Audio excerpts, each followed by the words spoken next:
அடித்து செல்லப்பட வேண்டிய அந்த சூழ்நிலையில நான் ஸ்திரமாக நிற்கணும்னா அதற்கு நான் ஆயத்தமாக இருக்க வேண்டும். இந்த பிரவாகத்திற்கும்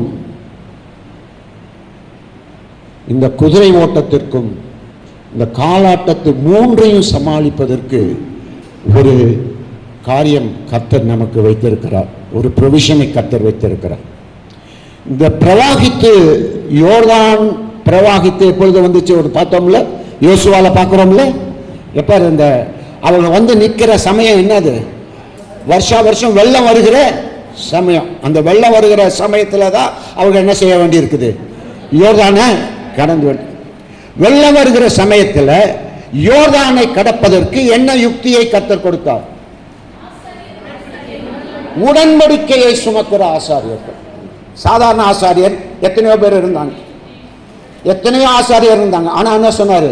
உடன்படிக்கை பெட்டியை சுமக்கிற ஆசாரியர் கால் வைக்கட்டும். ஸோ இந்த யோர்தானின் பெருவெள்ளத்தை நாம் சந்திக்க நமக்கு ஒரே ஒரு பாசிபிலிட்டி இருக்குது. என்னது? உடன்படிக்கை பெட்டியை நான் சுமக்கிற ஆசாரியனாக இருக்கும். அப்ப நான் அந்த ஆசாரியனுக்கும் இந்த ஆசாரியனுக்கு என்ன வித்தியாசம் இருந்தது? உடன்படிக்கை பெட்டியை சுமக்காத ஆசாரியனுக்கும் உடன்படிக்கை பெட்டியை சுமந்து கொண்டிருந்த ஆசாரியனுக்கும் ஆவிக்குறை நிலைமையில ஒரு வித்தியாசம் இருந்தது. என்ன இருந்தது? He was carrying the presence of God. தேவனுடைய பிரசன்னத்தை என்ன செஞ்சிட்டு இருந்தார்? இவர் சுமந்து கொண்டிருந்தார். ஆகவே யோர்தான் பெருவெள்ளத்தை நானும் நீங்களும் மேற்கொள்ள முடியுமானால் ஒன்னே ஒண்ணுதான் நமக்கு இருக்குது. தேவ பிரசன்னம்.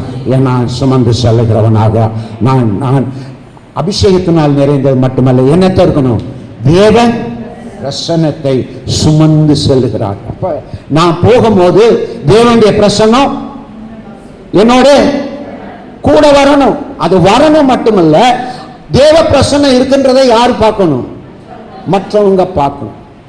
அது யோசுவாவை கர்த்தர் கால் வச்சு நடக்க சொல்லல. யோசுவா தான் தலைவன். ஆனா அவர் யாரை நியமிச்சாரு? என்ன சுமக்கிற தான் தோள் மேல வச்சு என் பாரத்தை எடுத்துக்கொள்ளுகிற, என் பாரத்தை தான் பாரமா எடுத்து தன் தோள் மேல சுமந்து கொண்டு வாழ்கிற ஒரு ஊழியக்காரன் யோர்தானை கடந்து வச்ச அது தங்கு. ஹல்லேலூயா. ஆகவே இனி நாம் எப்படி விட்டவர்களா இருக்கணும்? அபிஷேகத்தினால் நிறைந்தவர்களாக மட்டுமல்ல, தேவ பிரசன்னத்தை எடுத்து செல்லுகிறவர்களாக நாம் எங்கு போனாலும் போகும். We must carry the presence of God. பிலிப்பியர் என்ன சொன்னாங்க? பெட்டி வந்தோன்னு. பிலிப்பியர் என்ன சொன்னாங்க? பெட்டி வந்தோன்னு, ஐயோ தேவனுடைய பெட்டி வந்துருச்சு, இனிமே நமக்கு ஆபத்து, நம்ம எப்படியாவது சண்டை போட்டுதான் நம்ம உயிரை காப்பாத்திக்க முடியும். தேவனுடைய பெட்டி வந்துருச்சு, யுத்த காலத்துக்கு தேவனுடைய பெட்டி வந்துருச்சுன்னு அவங்க பயப்பட்டாங்க. நானும் நீங்களும் தேவனுடைய பிரசன்னத்தை சுமந்து செல்வர்களாக இருந்தால் நான் குதிரை ஓட்டத்தையும் சமாளிக்க முடியும், யோர்தானையும் சமாளிக்க முடியும், நான் காலாட்களாகவும் வெற்றி கொள்ள முடியும். அல்லேலூயா. இந்த காலத்துல அதிகமாக நமக்கு வேண்டியது தேவ பிரசன்னம். அபிஷேகம் வேண்டாம் நான் சொல்லவே இல்லை. அபிஷேகத்தின் முக்கியத்துவம் இருக்கிறது. நான் இன்னொன்று சொல்றேன், another aspect, carrying the presence of God. தேவனை பிரசன்னத்தை சுமந்து செல்லுகிறவர்களாக தலைவர்களாக இருந்தால் நாம் இருக்கிற இடத்துல எவ்வளவு வித மாற்றங்களை நான் சுமந்து செல்லுகிற தேவன் என்ன செய்வாரு? செய்து முடிப்பார். அல்லேலூயா. என் வேலை அவர் என்ன செய்ய வேண்டியது? சுமந்து கொண்டு போக வேண்டியதுதான் அவர் என் வேலை. செய்வது அவருடைய பிரசன்னம். அதான் எசேக்கியா சொல்லுவாங்க, பிரசங்கம் சாதிக்காதத பிரசன்னம் சாதிச்சிடும் அப்படின்வாங்க. பிரசங்கம் சாதிக்காதத பிரசன்னம் சாதிச்சிடும். நான் தேவ பிரசன்னம் நிறைந்தவனா என் சபையில ஊழியம் செய்தால் நான் சபையில இருக்கிற மந்த நிலைமையை என்னமா மாற்ற முடியும்? எரிகிற நிலைமையாக மாற்ற முடியும். What matters is, are you carrying the presence of God?